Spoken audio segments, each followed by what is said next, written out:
Hello students, today we will discuss about chemical properties of metals, right? In previous video we have discussed about physical properties of metal. So let's start with the chemical properties of metal. So the first property is reaction of metal with oxygen, right? What happens when metals react with oxygen? When metals combine with oxygen, they will form metal oxides, right? जब metal oxygen के साथ combine करती है तो वो क्या किसकी formation करती है? It will form metal oxide. और जो ये मेटल ऑक्साइड्स की फॉर्मेशन करती है, जो ये मेटल ऑक्साइड्स बने, ठीक है, जो मेटल ऑक्साइड्स हैं वो कैसे होंगे? These are basic in nature, these are basic in nature. Okay, so let's see examples when metal react with oxygen, then what will happen. If we talk about sodium or potassium, right? Sodium or potassium are very vigorous or very vigorously react with oxygen or water, right? Because these are very reactive metals, right? These are very reactive metals, so these are very vigorously react with water and air, so it will form, right, metal oxide, that is sodium oxide. Likewise, if potassium react with oxygen, so it will form potassium oxide. Okay, so these are metal oxides which metal form when react with oxygen. So these metal oxides are generally basic in nature, right? But generally we keep these sodium or potassium in kerosene because these are very reactive metal, or you can say these are highly reactive metal, highly reactive, right? These are highly reactive metal, that's why when they are in contact of air or in contact of water, they vigorously react and cause fire. So that's the reason there is need to put these two metals in kerosene oil. I hope this is clear. Let us see more example. When metal react with oxygen, like magnesium react with oxygen, so it will form magnesium oxide, right?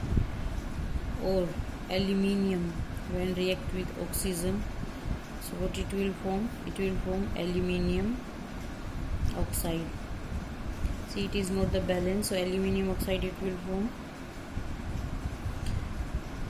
Okay, so we can put 2 here or 4, this will be balanced, and oxygen here is 6, so we can put here 3, right?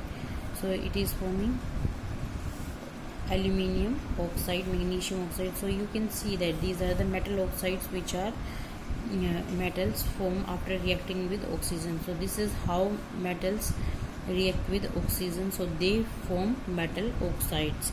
I hope this is clear to you.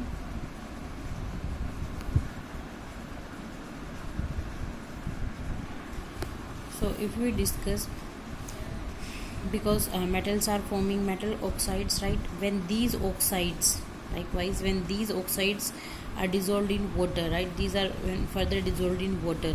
Let us take example of sodium oxide. Okay, when this is further dissolved in water, ठीक है, water में अगर इसको हम dissolve करते हैं तो ये क्या बनाते हैं? They give basis. तो ये हमें क्या देंगे? दे गिव बेसिस, तो it will give NaOH, you can see 2NaOH in aqueous form, right? So take another example so that you can understand it better. So potassium oxide when react with water, so what it will give? It will give again the base, that is 2KOH, that is potassium hydroxide in the form of aqueous, right? So this is clear to you.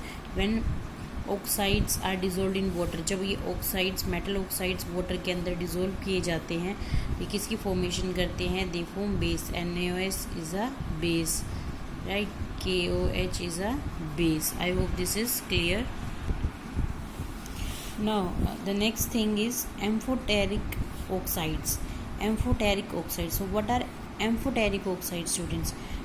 Amphoteric oxides are those oxides which shows the property of both, जो acids और bases दोनों की property show करते हैं, right? Those oxides which shows the properties of acids as well as bases.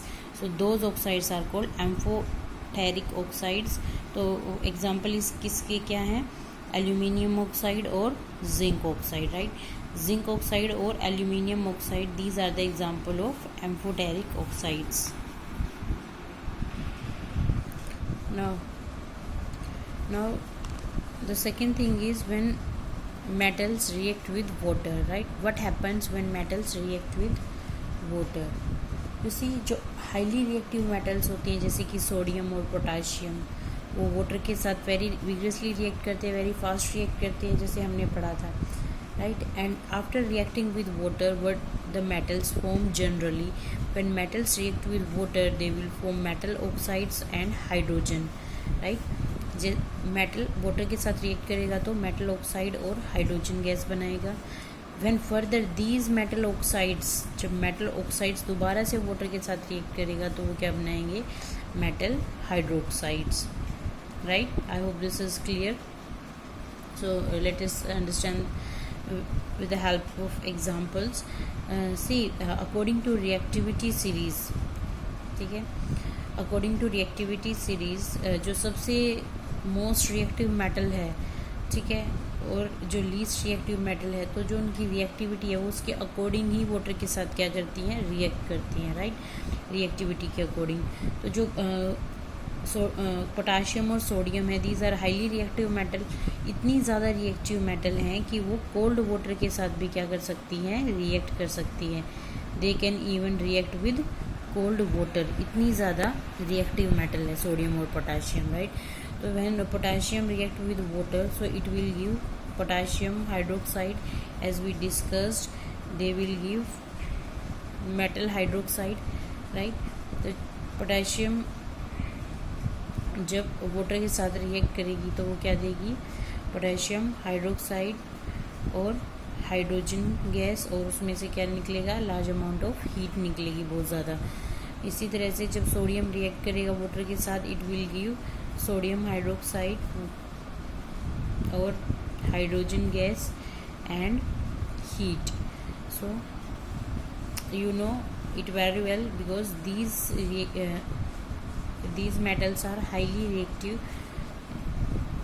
These metals are highly reactive as per the level that they can even react with the cold water, and when they react with cold water they produce hydrogen gas or even a large amount of heat. I hope this is clear. Now discuss the second point of it, the reaction magnesium और calcium, right? देखो, जो हमारी reactivity series थी उसके according अगर हम discuss करें तो क्या थी,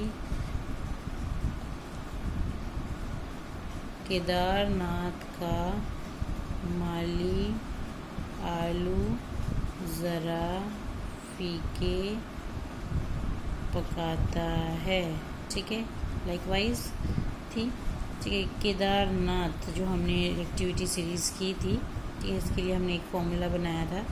तो जो की है वो क्या है, पोटाशियम और सोडियम, तो इनकी हमने बात कर ली. तो ये क्या है, इतनी हाईली रिएक्टिव है कि इवन कोल्ड वाटर के साथ भी रिएक्ट कर जाएंगी, राइट. उसके बाद किसकी बारी आती है, कैल्शियम और मैग्नीशियम की, ठीक है. जो कैल्शियम और मैग्नीशियम मेटल हैं, देखो सेकंड पॉइंट है ये, कैल्शियम और मैग्नीशियम मेटल हैं, वो किसके साथ रिएक्ट करती है, they react with hot water, ठीक है, हॉट वाटर के साथ रिएक्ट करेंगी. Magnesium and react with hot water, it will form magnesium hydroxide, hydrogen gas बनेगा और कुछ उसमें से क्या निकलेगा, एनर्जी उसमें से कुछ रिलीज आउट होगी, राइट. इस तरह से जब कैल्शियम वाटर के साथ रिएक्ट करता है हॉट वाटर के साथ, तो वो क्या बनाएगा, कैल्शियम हाइड्रोक्साइड बनाएगा और उसमें कुछ हाइड्रोजन गैस निकलेगी और कुछ अमाउंट ऑफ उसमें से हीट प्रोड्यूस होगी, right. So I hope this is clear. तो जो ऊपर वाली ये 2 मेटल्स है वो कोल्ड वाटर के साथ रिएक्ट करती हैं। उसके बाद कैल्शियम और मैग्नीशियम है जो वो हमने अभी पढ़ा, हॉट वाटर के साथ रिएक्ट करती हैं। उसके बाद जो नेक्स्ट स्टेप है हमारा, एल्यूमिनियम, जिंक और iron do not react with hot water और कोल्ड वाटर। अब जो एल्यूमिनियम है, जिंक है और आयरन है, जो ये वाली हैं, ठीक है, जो मॉडरेटली हमारी रिएक्टिव मेटल्स हैं, ये वाली मेटल्स ना तो हॉट वाटर के साथ रिएक्ट करती है और ना ही ये कोल्ड वाटर के साथ रिएक्ट करती है। अगर हॉट के साथ भी रिएक्ट नहीं करती और कोल्ड के साथ भी रिएक्ट नहीं करती तो रिएक्ट किसके साथ करती हैं वो? तो जो ये वाली मेटल्स हैं वो किसके साथ रिएक्ट करती हैं? दे रिएक्ट विद स्टीम, ठीक है, स्टीम के साथ रिएक्ट करती हैं। Let us see the reaction when aluminium react with water, right. Here water in the form of steam, ठीक है, जो वाटर है ये किसकी फॉर्म में है? स्टीम की फॉर्म में है और you can represent it by G, right. G से आप गैसियस फॉर्म में इसको रिप्रेजेंट कर सकते हो। तो when aluminium metal react with water in the form of steam, so it will form aluminium oxide and hydrogen gas. Likewise, when iron react with water, it will form ferrous oxide and hydrogen gas. So this is the reaction. These are the reaction according to the reactivity series when metals react with water, right. उसके बाद देखो क्या बचा। अगर हम आगे बात करें, अगर हम जो बची हुई मेटल्स हैं जैसे कि लेड है, मरकरी, कॉपर, सिल्वर, गोल्ड, ये मेटल्स हैं, तो ये क्या है? ये वाटर के साथ क्या है? रिएक्ट नहीं करती। So these metal do not react with water at all, right. So हमने पढ़ा कि how metals react with air, how metal react with water, right. So now we will discuss about reaction of metals with acids. जो metal हैं वो acids के साथ कैसे react करती हैं, ठीक है, एसिड्स के साथ जो मेटल है वो कैसे रिएक्ट करती हैं।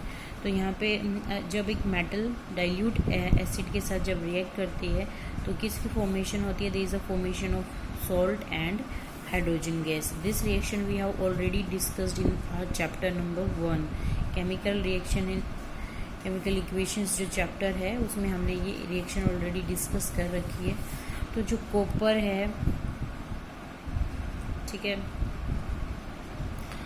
सिल्वर है, मरकरी है, ये कुछ ऐसी मेटल्स है, गोल्ड है, ये जो मेटल्स हैं वो क्या है? डाइल्यूट एसिड्स के साथ क्या है? रिएक्ट नहीं करती, ठीक है। अब वन बाय वन अगर हम एग्जांपल देखें, अगर हम आयरन को HCl के साथ रिएक्ट कराते हैं तो what it will form? It will form ferric chloride, right. It will form ferric chloride, that is a salt and it will produce hydrogen gas. Let us take another example. If zinc react with HCl, so it will form zinc chloride and hydrogen gas. Likewise, we can take another example, like if magnesium react with sulfuric acid, magnesium and react with sulfuric acid, and what it will form? Magnesium sulfate and hydrogen gas. I hope you are understanding it. Well, let us take another example. When iron react with sulfuric acid, H2SO4, so what it will give? It will give ferrous sulfate plus hydrogen, right. So this is how metals react with dilute acids. So when metals react with dilute acid, they will form salt and hydrogen gas. I hope this is understood. So the next point is reaction of metals with solutions of other metal salts, right. दूसरी जो metal के salts हैं, अगर हम उनकी solutions में अगर metals को डालते हैं तो उस पर क्या इफेक्ट पड़ता है, और इसको हम डिस्प्लेसमेंट रिएक्शन भी बोल सकते हैं. This is a displacement reaction when a more reactive metal और element displaces less reactive metal. ठीक है, तो वो क्या है, displacement reaction. So this is already we have done in our chapter number 1. So let us recall. So when more reactive metal can displace less reactive metal, let us take example. So here's the example, which is when iron react with copper sulfate, so it will form FeSO4 and copper, right? तो जो iron है वो ज़्यादा reactive metal है as compare to copper. According to the reactivity series iron top पे है as compare to copper. तो iron अगर ज़्यादा रिएक्टिव है तो ये क्या कर देगा, कॉपर को डिस्प्लेस कर देगा. तो आयरन कॉपर की जगह ले लेगा और it will form FeSO4 ferrous sulphate and copper will remove. I hope this is clear. So let us take one more example. Zinc when react with FeSO4. अगर जिंक फेरस सल्फेट के साथ react करता है तो क्या होगा बताओ. Zinc ज़्यादा रिएक्टिव मेटल है या आयरन ज़्यादा रिएक्टिव है. इन दोनों में से ज़्यादा रिएक्टिव कौन है, उसके अकॉर्डिंग ही इसमें चेंज होगा. जिंक ज़्यादा रिएक्टिव है तो zinc will displace iron, it will displace iron, so it will form zinc sulfate, it will form zinc sulfate and iron, right? So this will be the reaction. Or if we take an reaction zinc plus copper sulfate, तो दोनों में सब ज़्यादा reactive कौन है, zinc है of course. तो zinc क्या करेगा, कॉपर को डिस्प्लेस कर देगा. So zinc sulphate plus copper. So this is the displacement reaction, right. I hope this is I hope you have understood it well.